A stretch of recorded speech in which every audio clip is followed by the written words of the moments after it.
Assalamualaikum warahmatullahi wabarakatuh. Perkenalkan, saya Muhammad Hafiz Maulana, perwakilan dari MTSN 6 Madiun. Kali ini kita bakal bahas sosok pahlawan yang suaranya mampu menguncangkan semangat seluruh rakyat Indonesia. Suara itu bukan dari bedil, bukan dari meriam, tapi dari seorang pemuda yang berbicara dengan api semangat membara. Seorang tokoh yang bukan hanya berjuang dengan senjata, tapi juga dengan kata-kata yang menyala, membakar semangat perjuangan Surabaya pada tahun 1945.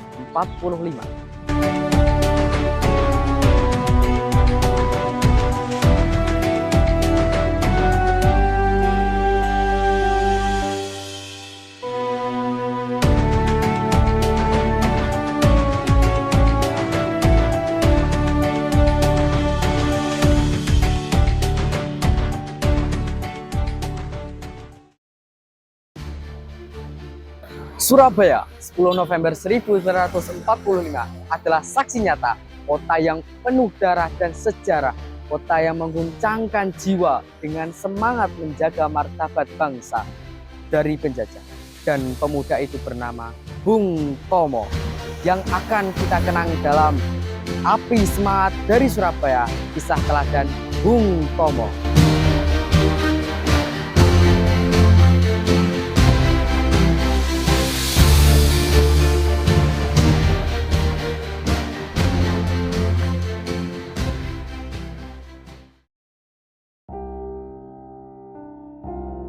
Dikenal dengan nama Bung Tomo, lahir di Surabaya, Jawa Timur pada tanggal 3 Oktober 1920. Sejak muda, ia sudah dikenal sebagai anak yang kredit dan cinta tanah air. Bung Tomo pula adalah salah satu tokoh penting dalam sejarah perjuangan kemerdekaan Indonesia, terutama dikenal sebagai pahlawan nasional dari Surabaya. Ia menjadi simbol semangat juang rakyat dalam mempertahankan kemerdekaan, khususnya pada pertempuran 10 November 1945 melawan pasukan sekutu di Surabaya.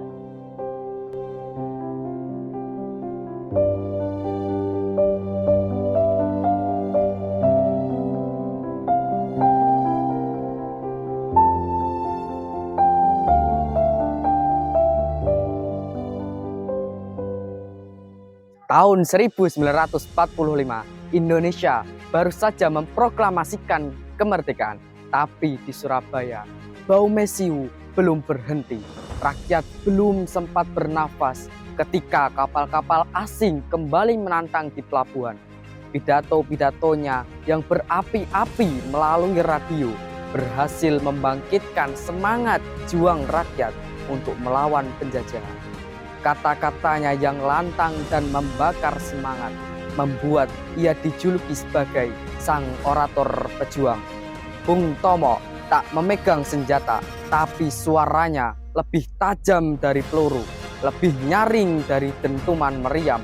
Bung Tomo bukan hanya berpidato, tapi menyalakan api yang hampir padam. Selama banteng-banteng Indonesia masih mempunyai darah merah yang dapat membuat secari kain putih menjadi merah dan putih, maka selama itu kita tidak akan menyerah kepada siapapun juga. Kata-kata ini bukan sekedar seruan, tapi menjadi nyala api perlawanan. Dan rakyat pun bangkit dengan bambu runcing di tangan, doa di dada. Mereka berlari menuju sejarah, bukan untuk menang, tapi untuk tidak menyerah. Rakyat dari berbagai penjuru Surabaya bangkit, berjuang habis-habisan mempertahankan kemerdekaan. Ribuan nyawa gugur, tapi dari tiap tetes darah itu tumbuhlah makna kemerdekaan yang sejati. Dari kisah Bung Tomo, kita belajar bahwa kekuatan tidak selalu datang dari senjata, tapi juga dari semangat, keberanian, dan kejujuran hati. Dari Bung Tomo, kita belajar bahwa suara yang tulus dan berani dapat menyalakan semangat sebuah bangsa. Bung Tomo adalah bukti bahwa kepemimpinan lahir dari hati yang berani berkata, "Saya tidak takut karena kebenaran selalu berpihak pada yang berani." Jadi teman-teman, Kalau hari ini kita bisa menikmati kemerdekaan, jangan lupa ada suara lantang dari masa lalu yang ikut menjaganya. Itulah suara Bung Tomo. Mari kita teruskan semangatnya. Berani, jujur, dan pantang menyerah untuk Indonesia.